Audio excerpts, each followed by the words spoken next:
बिस्मिल्लाहिर्रहमानिर्रहीम, अस्सलामुअलैकुम, good morning, welcome to सुबह सवेरे पाकिस्तान। मैं हूं हमजा तारक और मैं हूं आपके साथ सैयदा इकरा बुखारी। उम्मीद करते हैं आप सब खैरियत से होंगे और आज फिर से आप सब ने जो है ना दुआएं करना शुरू कर देनी है।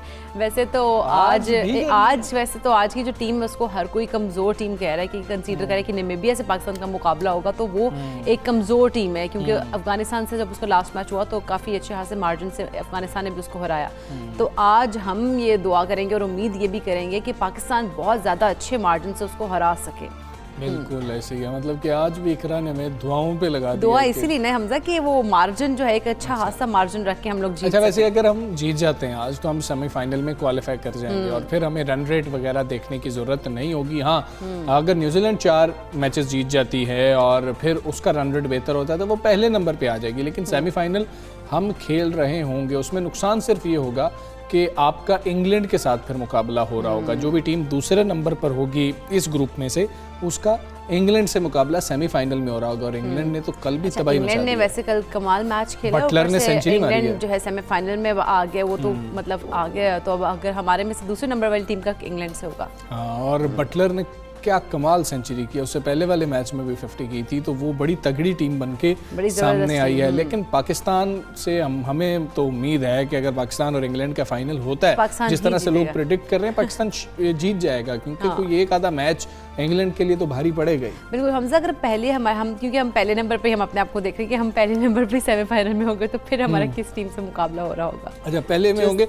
फिर 2 टीम्स है ना, साउथ अफ्रीका और ऑस्ट्रेलिया, उनमें से एक टीम आगे आ रही होगी मोस्ट प्रोबेबली, और मे बी मेरा ख्याल है कि ऑस्ट्रेलिया से वैसे हम आराम से उसको हरा लेंगे। आराम से तो पता नहीं, लेकिन चांसेस हैं कि हम हरा सकते हैं। खैर, मैच पे हम बात करेंगे तफसील से। आज पाकिस्तान का मैच है, शाम 7 बजे शुरू होगा। और इकरा से मैं यही कह रहा था कि इकरा बहुत बड़े फैंस होते हैं ना क्रिकेट के, इकरा वो वाली फैन नहीं है। मैं बहुत बड़े वाले फैन नहीं हूँ, लेकिन हमजा जितने भी पाकिस्तानी मैचेस होते हैं ना, लाइक T20 वर्ल्ड कप आ गया, कोई भी वर्ल्ड कप आ गया, कोई अच्छी जो चैंपियंस ट्रॉफी टाइप इस तरह के मैचेस जो होते हैं वो मैं लाजमी देखती हूँ पाकिस्तान के।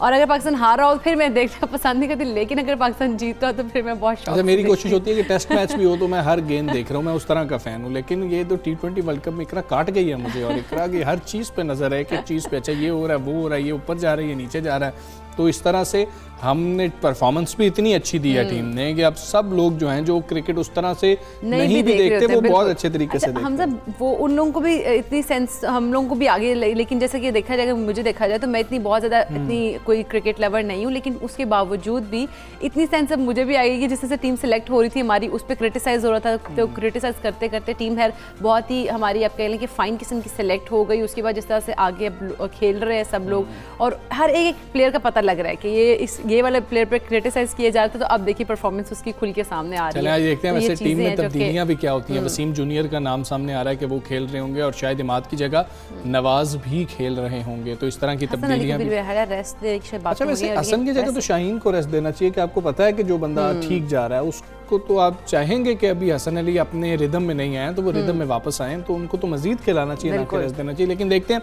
टीम क्या उतारते हैं। बाबर आजम भी फुल कॉन्फिडेंट है और कप्तान बन के वाकई वो सामने आया T20 वर्ल्ड कप के अंदर। बात करेंगे इसके ऊपर भी, लेकिन पहले हम बात करेंगे आज के दौर की, आज की दुनिया में किसी भी मुल्क की मुआशी तरक्की में वहाँ के टैक्स निज़ाम का बहुत बड़ा अमल दखल होता है। टैक्स हुकूमती आमदनी का सबसे बड़ा जरिया हुआ करता है, जिससे मुल्क की मुआशी ज़रूरियात पूरी करने में सबसे ज़्यादा मदद मिलती है। बिल्कुल, और टैक्सों की वसूली एक अहम हुकूमती जिम्मेदारी भी है, जिसके लिए एक मौसर और काबिल अमल निज़ाम का होना बहुत ज़्यादा ज़रूरी है। बदकिस्मती से तरक्की पजीर और पसमानदा ममालिक में टैक्स का जो निज़ाम है वो आज भी इतना मौसर नहीं है, जिसकी वजह से हुकूमती आमदनी का जो एक बड़ा जरिया है वो मुश्किल जो है उसका शिकार हो जाता है, मुश्किलात का शिकार रहता है। अगर पाकिस्तान की बात कर लें, मतलूबा सतह के हसूल के लिए मौजूदा टैक्सेस की शरह बढ़ाने या नए टैक्स लगाने की उतनी ज़रूरत शायद नहीं है जितनी टैक्स नेट बढ़ाने की ज़रूरत है। ज़्यादा से ज़्यादा लोगों को टैक्स पेयर बनाने की ज़रूरत है, जिसकी मुल्क में पूरी गुंजाइश भी मौजूद है। मयारी टैक्स निज़ाम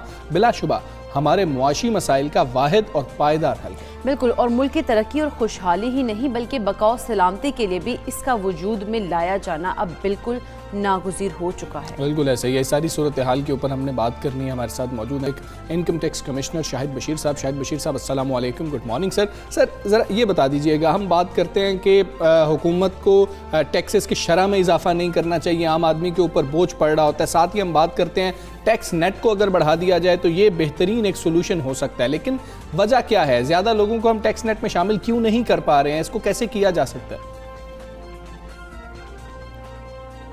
अस्सलाम वालेकुम, बिस्मिल्लाहिर्रहमानिर्रहीम। देखें, टैक्स डिटेल में ये देखना चाहिए कि टैक्स नेट में लोग आना क्यों नहीं चाहते जी। जो लोग टैक्स नेट में आ चुके हैं उनके लिए क्या प्रॉब्लम पेश आ रही है, क्या मुश्किलात हैं। सही। तो सबसे पहला स्टेप तो ये है कि आप टैक्स पेयर के लिए आसानियाँ पैदा करें, जो उसके रास्ते में मुश्किलात हैं वो ख़त्म करें।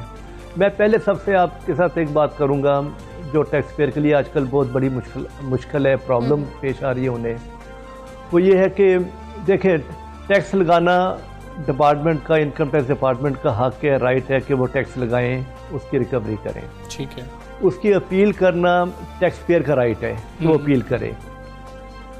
फिर बहुत सारी डिमांड जो टैक्स की है वो ऐसी है जो कि रिकवरेबल नहीं है, जिसकी रिकवरी नहीं होनी चाहिए, गलत टैक्स लग गया, उसके लिए इख्तियार मिला हुआ है कमिश्नर अपील को कि वो स्टे ग्रांट कर दे। ठीक है। अब यहाँ से प्रॉब्लम शुरू हो रही है ठीक कि कमिश्नर अपील ने स्टे जो है वो ग्रांट करने सिर्फ 30 दिन का, उसके बाद फर्दर वो 30 दिन का स्टे ग्रांट कर सकता है, और साथ कंडीशन ये लगा दी कानून में कि वो अगले 30 दिन के अंदर अंदर फैसला करे। सही है। अब होता ये है कि अगले 30 दिन में फैसला नहीं होता केस का।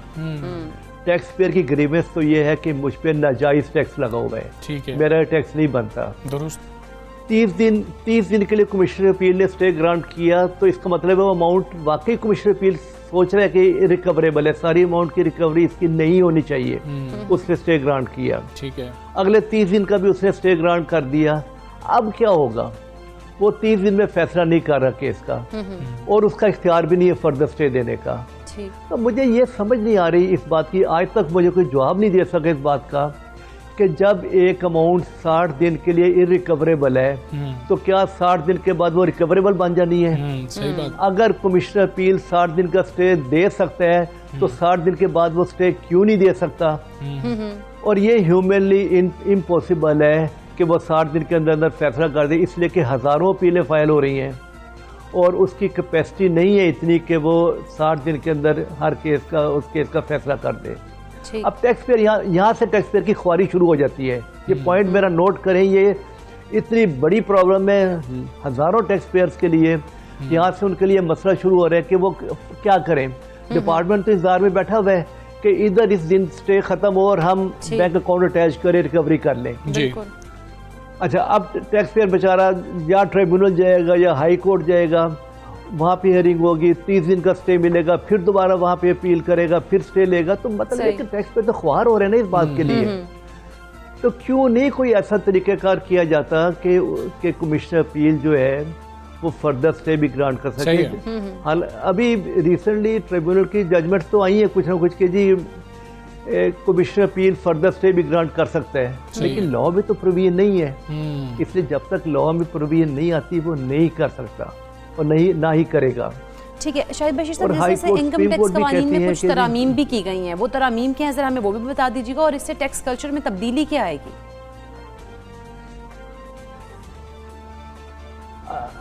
जो सबसे एक बड़ी तरमीम जो है ना, और जिसके ऊपर बहुत ज़्यादा शोर शराबा पड़ा हुआ है, टैक्स पेयर बहुत ज़्यादा रेजिस्ट कर रहे हैं, वो ये है कि बैंकिंग चैनल के जरिए पेमेंट। अच्छा, बैंकिंग चैनल के जरिए पेमेंट तो पहले भी थी, लेकिन कंपनीज के लिए उन्होंने ये बात ज़रा ध्यान से, ये बहुत अहम बात है जिसकी वजह से टैक्स पेयर और कंपनीज बहुत परेशान हैं। और अच्छा, स्कीम बहुत अच्छी है, स्कीम जो है ना ये बहुत अच्छी है, बशर्ते के आपका टैक्स कल्चर जो है ना वो डेवलप हुआ हो। ठीक है, आपका डॉक्यूमेंटेड इकोनॉमी हो, आपकी डॉक्यूमेंटेड इकोनॉमी है जो कि हमारे मुल्क में नहीं है।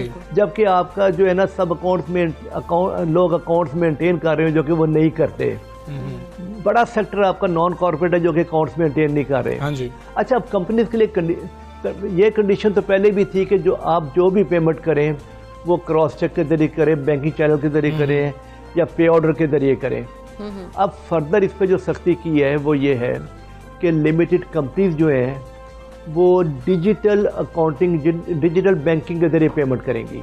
मतलब ये, इसको आसान अल्फाज में अगर कहा जाए तो ये कि पेपरलेस।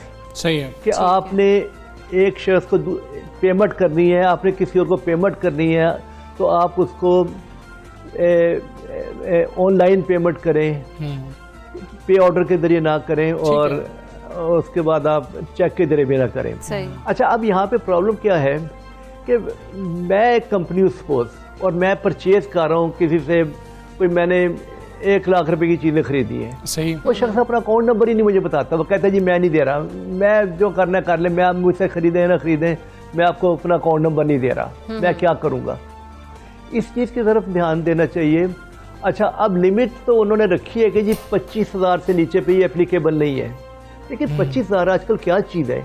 बिल्कुल। आप एक पेमेंट करें वो लाखों रुपए की बन जाती है, एक परचेज करें कंपनीज के लिए वो लाखों रुपए में है। 25,000 क्या चीज़ है? दूसरा शख्स अकाउंट नहीं दे, अपना नंबर ही नहीं दे रहा, तो क्या करे टैक्स पेयर? यहाँ से मसाइल जो है ना वो पैदा होने शुरू हो रहे हैं, और ये लगातार चूँकि टैक्स पेयर की तरफ से रेजिस्टेंस है तो FBI इसमें डेट एक्सटेंड कर रहे हैं। अब 30 नवंबर डेट हो चुकी हुई है, डेट एक्सटेंड कर रहे हैं, लेकिन इसका कोई फिलहाल हल जो है ना वो नहीं निकल रहा। यही प्रॉब्लम है। बिल्कुल ठीक है, कोई हल नहीं निकल रहा है इसका। अच्छा शाहिद बशीर साहब, ये भी बता दीजिएगा सर कि पाकिस्तान में टैक्स सारिफीन मुतल्लका इदारों में सहूलियत ना मिलने का भी शिकवा करते हैं, और इदारों और टैक्स पेयर्स के दरमियान ये जो ज़्यादा बेहतर कोऑर्डिनेशन है इसको कैसे मुमकिन बनाया जा सकता है? जो खलीज है उसको दूर कैसे किया जाए? देखिए, इसमें जो एक जनरल बात है वो ये है कि मैंने पहले भी कहा कि डिपार्टमेंट ने, इनकम टैक्स ऑफिसर ने टैक्स लगाना है, लेकिन जायज़ टैक्स तो लगाए ना। सही, जायज़ टैक्स लगाए। मैं आपको बताता हूँ कि टैक्स पेयर जायज़ टैक्स देने के लिए तैयार होता है। सही है। अच्छा, अब ताल्लुक कैसे नहीं ठीक हो सकता? इसलिए नहीं ठीक हो सकता कि बेशुमार जो टैक्स लगते हैं। अच्छा, मैं पहले आपको ये बता दूं कि लॉ की इंटरप्रिटेशन जो है ना वो कोई और चीज़ है, और गलत लॉ का गलत इस्तेमाल कोई और चीज़ है। इन दोनों चीज़ों में ज़मीन आसमान का फ़र्क है। आप अपने तरीके से लॉ को इंटरप्रेट करें, उस टैक्स लगाएं, और आगे एपलेट फोरम्स बने हुए हैं, वो इस इंटरप्रिटेशन को लेकर आगे चलो, और इसी तरीके से लॉ डेवलप होता है। कमिश्नर अपील फैसला करे, फिर tribunal, high court, supreme court, इस तरीके से लॉ डेवलप होता है इंटरप्रिटेशन के जरिए। लेकिन कम से कम आप लॉ का गलत इस्तेमाल तो ना करें। जिस कानून के तहत वो टैक्स लगाना बनता नहीं है, आप गलत कानून का इस्तेमाल करके, गलत सेक्शन लगाकर, और आप टैक्स पेयर में टैक्स लगा देते हैं। अच्छा, अब इसका हल कभी आज तक किसी ने सोचा? मैं इसके लिए कई दफ़ा कहा है कि ग्रॉस इलीगल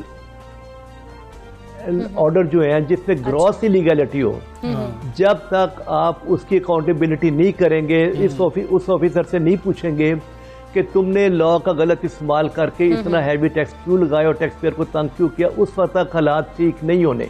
ठीक है। जिस टाइम पर टैक्स पेयर को एहसास होगा कि हाँ जी मुझे गलत टैक्स लगा, गलत टैक्स लगते हैं, लेकिन लॉ का गलत इस्तेमाल ना हो। मैं स्ट्रेस कर रहा हूँ, जोर दे रहा हूँ कि गलत इस्तेमाल ना हो लॉ का, गलत सेक्शन आप लगाए, जो कि अक्सर हो रहा होता है, और इसके ऊपर कोई अकाउंटेबिलिटी नहीं है।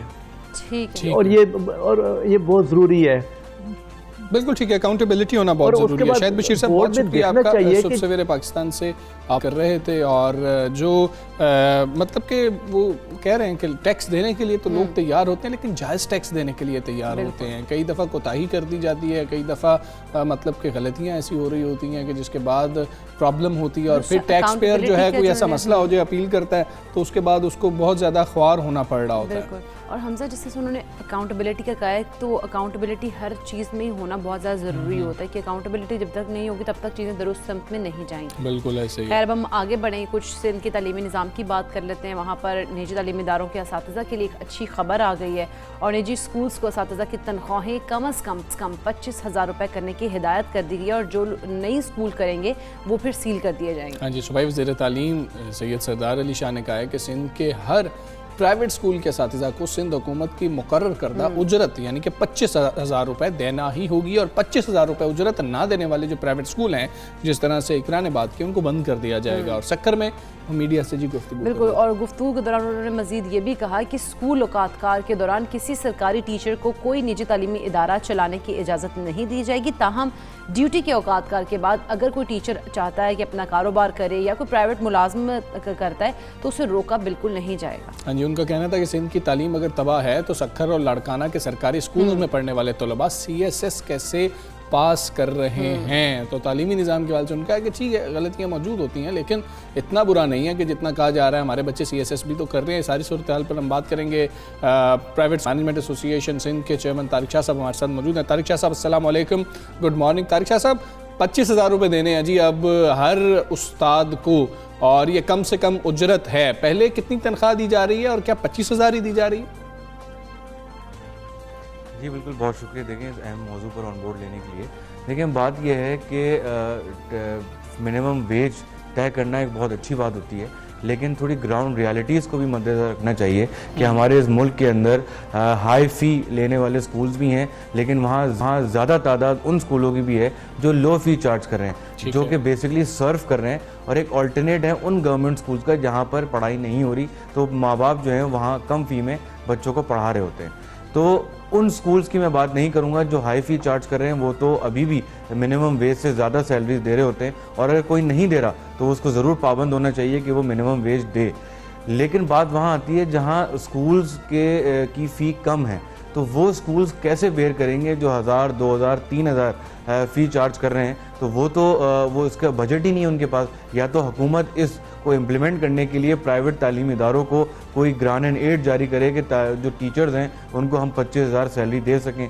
लेकिन एक इसमें कॉन्ट्रडिक्ट करती है सिचुएशन, वो ये है कि डायरेक्टरेट ऑफ प्राइवेट इंस्टीट्यूशन जिनके तहत तमाम तालीमी इदारे रजिस्टर्ड होते हैं, उनका रूल ये है कि 4 टाइम्स ऑफ योर मंथली फ़ी एक स्टूडेंट की जो होती है वो आप मिनिमम वेज रख सकते हैं। तो उस सिनेरियो में अगर देखें कि अगर 2,000 कोई एक फ़ी चार्ज कर रहा है तो वो 8,000 भी मिनिमम वेज दे सकता है। अगर कोई 3,000 कर रहा है तो वो 12,000 भी मिनिमम कर सकता है। तो ये तो कॉन्ट्रडिक्ट कर रहा है। इसके अंदर हमने सरदार शाह साहब से रब्ता किया था, तो वो जैसे ही कराची पहुँचेंगे तो हम इस पर मीटिंग करेंगे और उस पर बेहतर कोई फार्मूला बनाना चाहिए हमें कि जो एक मिनिमम वेज है वो फ़ी के हिसाब से रखी जाए, ताकि स्कूल मालकान जो हैं उन पे भी कोई बहुत ज़्यादा बर्डन ना आ जाए या इम्पॉसिबल ना हो जाए स्कूल चलाना, और उन टीचर्स को भी जो है ना वो कोई हम ऐसा कोई चीज़ ना करें कि उनके भी जो है ना वो मसाइल पैदा हों। लेकिन इसके अंदर मैं फार्मूला कोई होना चाहिए, तो आपके जहन में कोई ऐसा फार्मूला है कि आपने कोई ऐसा फार्मूला बनाया हो जो कि आप उनसे बातचीत करें तो उनसे फिर शेयर करें? जी बिल्कुल, देखिए हमने फार्मूला बनाया ज़रूर है, इंशाल्लाह वो मीटिंग में पेश किया जाएगा उनको, और सब्जेक्ट टू कि अगर वो उसको समझ लेते हैं। लेकिन हमारे सिर्फ चीज़ ये है कि इसमें फ़ी स्लैब्स बनाए जाएं कि जो स्कूल फ़ी चार्ज कर रहा है और जैसे 5,000 एंड बिलो, तो उसको कुछ और सिनेरी होना चाहिए। जो 10,000 एंड बिलो चार्ज कर रहा है उसका कोई और फार्मूला होना चाहिए। इस तरह से हमारी, क्योंकि हमारे यहाँ वैरायटी है, क्योंकि इंटीरियर सिंध की अगर मैं बात करूँ तो वहाँ 500 रुपये फ़ीस लेने वाले भी स्कूल मौजूद हैं, तो उनको भी मद्देनजर रखना चाहिए। ठीक है शाह साहब, ये भी ज़रा बता दीजिएगा कि अगर हम बात कर रहे हों आज की महंगाई की, और फिर आपको पता है कि एक बेस वैल्यू तो सेट करती ही है गवर्नमेंट, जो मतलब कि कम से कम उजरत है, कम से कम वेज है, वो गवर्नमेंट बता ही रही होती है। लेकिन इसके अंदर मामला ये है कि जिस तरह से आप कह रहे हैं कि कोई 2,000 वाला है वो 8,000 तक या 12,000 तक, इवन 15,000 तक एक उस्ताद का खुद गुजारा नहीं हो रहा है, तो वो कितना फोकस्ड होकर बच्चे को पढ़ा रहा होगा। ये भी साइकोलॉजिकल एक अगर हम देखें तो असर होगा। अगर एक शख्स को अपने ही मसाइल का इतना, हालांकि 25,000 में भी हम मानते हैं कि मसले हल नहीं हो रहे होंगे उनके, लेकिन अगर उसको अपने ही पेट के लाले पड़े हुए हैं तो वो किस तरीके से बच्चे को अच्छे तरीके से और फोकस से पढ़ाएगा? नहीं, बिल्कुल आपकी बात सही है। मैं इस पर कतई ये डिबेट नहीं कर रहा है, ना उसको प्रोटेक्ट कर रहा हूँ कि हम फ़ी कम ज़्यादा क्यों नहीं दे रहे या ना होनी चाहिए। हम तो चाहते हैं कि हम ज़्यादा से ज़्यादा सैलरीज दें। ये तो मैंने मिनिमम की बात की है, इससे मैक्सिमम तो स्कूल ज़्यादा दे रहे हैं। कोई स्कूल 20,000 भी दे रहा होगा, कोई 25,000 रुपये भी दे रहा होगा। इन्हीं कैटेगरी के स्कूलों की मैं अगर बात करूँ तो वो भी कर रहे होंगे। लेकिन एक चीज़ हमें समझने की ज़रूरत है कि जो तालीमी इदारों में असातिज़ा पढ़ा रहे होते हैं, ये लेबर लॉ में नहीं आते। ये एक मिनिमम आवर्स होते हैं, 48 आवर्स अ वीक। ये 48 आवर्स कंप्लीट नहीं करते, ये 6 जो 48 आवर्स को अगर हम ब्रेकअप करें तो ये 8 आवर्स अ डे बनते हैं 6 डेज के लिए। तो लेकिन टीचर जो हमारे स्कूल में एम्प्लॉयड होते हैं वो 6 आवर्स के लिए एम्प्लॉयड होते हैं और वो भी 5 डेज के लिए। और सैटरडेज को कुछ स्कूल बुलाते हैं, कुछ नहीं बुलाते हैं, वो भी अगर बुलाते भी हैं तो वो 3 आवर्स के लिए मैक्सिमम बुला रहे होते हैं। तो वो मिनिमम वेज तो खैर है ही है, लेकिन लेबर लॉज के अंदर तालीमी इदारे के जो असातिज़ा है वो आते ही नहीं है, क्योंकि जो लेबर लॉ है उसके तहत एक टर्म यूज़ की जाती है वर्कमैन। तो वर्कमैन के अंदर जो है वो टीचर्स नहीं आते, क्योंकि उनकी इंटेलेक्चुअल जो है वो कैपेसिटी के अंदर उनको हायर किया जा रहा होता है, एक कोई हैंड्स ऑन स्किल लेबर की तौर पे हायर नहीं किया जा रहा होता। ठीक है। अच्छा तारिक शाह साहब, हमें ये बताइएगा कि सिंध और इसमें एक चीज़ और भी होती है, सॉरी मैं ऐड करना चाहूँगा कि हर टीचर को जब भी हायर किया जा रहा होता है तो एक एग्रीमेंट होता है कि आपको इतनी सैलरी दी जाएगी, इतने आवर्स के लिए आपको हायर किया जाएगा, इतने डेज के लिए आपको हायर किया जाएगा, तो वो एग्रीड होते हैं। तो ये तो हर जगह एग्रीमेंट करवाया जाता है ना, जो शख्स बेरोजगार है वो तो 5,000 पे भी शायद काम करने को तैयार हो जाएगा। ये एग्रीमेंट वाला मामला तो मतलब हर जगह पे ऐसे ही है कि वो आप एक्सप्लॉइट ही कर रहे होते हैं जिस वक्त एक शख्स बेरोजगार होता है या उसको ज़रूरत होती है। अच्छा आप देखिए ना, बहुत सारी जी शाह साहब, एक और अहम मामला है जो इसके अंदर डिस्कस भी हुआ। हम ये देखते हैं कि बच्चे, उनके पेरेंट्स, या इवन जब हम भी स्टूडेंट्स थे हम भी ये शिकायत किया करते थे कि शायद स्कूल्स में या कॉलेजेस का भी इसमें जिक्र होता है, हम स्कूल्स के ऊपर फोकस करते हैं, उतनी बेहतर तरीके से तालीम नहीं दी जाती और टीचर्स ये कहते हैं कि हमसे पर्सनल ट्यूशन आप आकर लें। वही स्कूल के टीचर जो हैं फिर बच्चों को पर्सनल ट्यूशन के लिए बुला रहे होते हैं, स्कूल में उतना फोकस नहीं होता, लेकिन ट्यूशन के अंदर उस्ताद जी जो हैं वो सख्ती भी करते हैं, बेहतरीन पढ़ा भी रहे होते हैं। उसके ऊपर भी तो कोई ऐसी मतलब कि कदगन होनी चाहिए, कोई ऐसा मामला होना चाहिए कि आप बच्चों को प्राइवेटली फिर नहीं पढ़ा सकते, और वो भी उन्हीं क्लास के बच्चों को जिनको आप स्कूल में पढ़ा रहे हैं। 2 दफ़ा पढ़ाने की क्या ज़रूरत है? बिल्कुल आपकी बात सही है, और पर्सनली अगर आप मेरी राय लें तो ये अनएथिकल होता है कि आप उस बच्चे को वहाँ डिलीवर नहीं कर रहे, आप अपने पेशे से, आप अपने जो प्रोफेशन है उसके साथ आप गद्दारी कर रहे होते हैं कि आप उस बच्चा जो आपके साथ बैठा हुआ है उसको आप उस वक्त डिलीवर नहीं कर रहे। और ये यूजुअली मैं आपको बताऊँ स्कूल में तो खैर बहुत कम देखा जाता है, ज़्यादातर ये कॉलेजेस में देखा जा रहा होता है कि वही टीचर जो कॉलेज में पढ़ा रहे होते हैं, बिलखुसूस गवर्नमेंट कॉलेज में, वही टीचर जो है वो कोचिंग सेंटर्स में पढ़ा रहे होते हैं, बच्चा वहीं पढ़ा होता है, वो टीचर वहाँ रेगुलर भी होता है और वो बेहतर तरीके से पढ़ा भी रहा होता है। तो मेरे हिसाब से तो अनएथिकल है। इस बेसिस के ऊपर जो है सरदार साहब का डिसीजन बिल्कुल ठीक है कि जो सरकारी इदारों के अंदर जो है वो टीचर जो पढ़ा रहे हैं वो उस टाइम के अंदर कोई भी प्राइवेट जॉब नहीं करेंगे। तो मेरे हिसाब से ये बहुत अच्छा स्टेप है कि सरकारी इदारों के अंदर कुछ बेहतरी आ सकती है। ठीक है तारिक शाह साहब, हमें ये भी बताइएगा कि सिंध की अगर हम स्पेसिफिकली बात करें तो यहाँ पर असातिज़ा की फलाह के लिए आप मज़ीद क्या इक़दाम की तजवीज़ आपके जहन में है जो वो हमसे शेयर कीजिएगा? बिल्कुल, देखें असातिज़ा के लिए देखें सबसे बेहतर तजवीज़ तो ये है कि उनको कहीं ना कहीं रिलैक्सेशन दी जाए। देखें ये एक मनसब तो एक प्रोफेशन तो है ही, लेकिन ये औलियाओं वलियाओं का मनसब भी है। तो इसमें हमें इस सिनेरियो से भी देखना चाहिए कि उनको मराद देनी चाहिए, उनको सब्सिडीज़ देनी चाहिए, उनको इम्पोर्टेंस देनी चाहिए। आप देखें हम इंटरनेशनल न्यूज़ में देखते तो ज़रूर हैं, वीडियोज़ भी देखते हैं कि कोर्ट के अंदर अगर कोई असातिज़ा या कोई टीचर जो है वो पेश होता है तो जज भी उसकी बहुत ज़्यादा रिस्पेक्ट करता है। डिफरेंट इदारों के अंदर टीचर की रिस्पेक्ट दी जाती है। तो हमें ये कल्चर डेवलप करना पड़ेगा अपने आने वाली नई जनरेशन के लिए कि वो भी देखें कि असातिज़ा जो हैं उनकी कितनी रिस्पेक्ट है, और उनको वही रिस्पेक्ट मिलनी चाहिए जो एक शायद मिनिस्टर और एक आला दर्जे पे फाइज एक गवर्नमेंट अफसर को मिलती है, क्योंकि वो हमारे कौम के मेमार को आगे ग्रूम कर रहे हैं, बना रहे हैं, उनको डेवलप कर रहे हैं, और उन्हीं से हमारा मुल्क चलना है। तो मेरी तो यही तजवीज़ रहती है कि असातिज़ा को मैक्सिमम तौर पर जो है ना वो मिलना चाहिए। और अभी आप मेरे सेगमेंट से पहले एक टैक्स की बात हो रही थी, तो मैं इसको ज़रूर हाईलाइट करना चाहूँगा कि टीचर्स को भी टैक्स एग्जेम्पशंस मिलनी चाहिए, उनको भी इनकम टैक्स में कोई ना कोई छूट होनी चाहिए, ताकि वो भी आगे जाके जो है वो अपने घर को चलाना होता है। 25,000 से भी कम तनख्वाह होगी तो उनको छूट ही छूट है, उसके ऊपर इनकम टैक्स किधर से लागू हो रहा होगा उनके ऊपर। और अगर बहुत सारी जगहों पे लग रहा होता है, इनडायरेक्ट टैक्स लग रहा होता है, बहुत सारी जगहों पे इनडायरेक्ट टैक्स लग रहा होता है। बिल्कुल वो आप दुरुस्त कह रहे हैं। ठीक है शाह साहब, बहुत शुक्रिया आपका। सब सवेरे पाकिस्तान से आप बात कर रहे थे और मामला यही है कि आप बड़े अहम मनसब पर हैं, बच्चों की तामीर साजी आपने करनी है, बच्चों की जहन साजी आपने करनी है, तरबियत कर रहे हैं, बच्चों को पढ़ा रहे हैं, लेकिन अगर अपने दिमाग में अगर हम ये सोचेंगे टीचर के यही चल रहा है कि जी कि मेरे तो घर का गुजारा नहीं हो रहा है, मेरे तो अभी बिल रहता है जो मैंने उतारना है, तो उसका कितना फोकस क्लास के अंदर होगा। हम ये नहीं कह रहे कि जी कि वो अपने प्रोफेशन के साथ जो है वो मतलब इंसाफ नहीं कर रहे हैं, लेकिन ये एक इंसानी तौर पर हम देखें तो एक इंसान जिसके इतने मसाइल हैं उसका मुकम्मल फोकस इन चीज़ों पे नहीं हो सकता। जो फोकस है वो फिर वो खुश नहीं होगा ना अपने काम होगा एग्जैक्टली, और वो फिर बच्चों को उस तरह से डिलीवर भी नहीं कर पाएगा और बच्चे फिर उस तरह से सीख भी नहीं पाएंगे। अगर क्योंकि सिखाने वाला ही वो कंफ्यूज होगा या उसमें वो उस तरह से नहीं होगा कि वो फोकस नहीं होगा, तो सीखने वाला फिर कैसे फोकस होकर सीख पाएगा इन चीज़ों। बिल्कुल ऐसे ही है। हम एक ब्रेक लेते हैं जी, ब्रेक के बाद वापस आते हैं। Stay with us.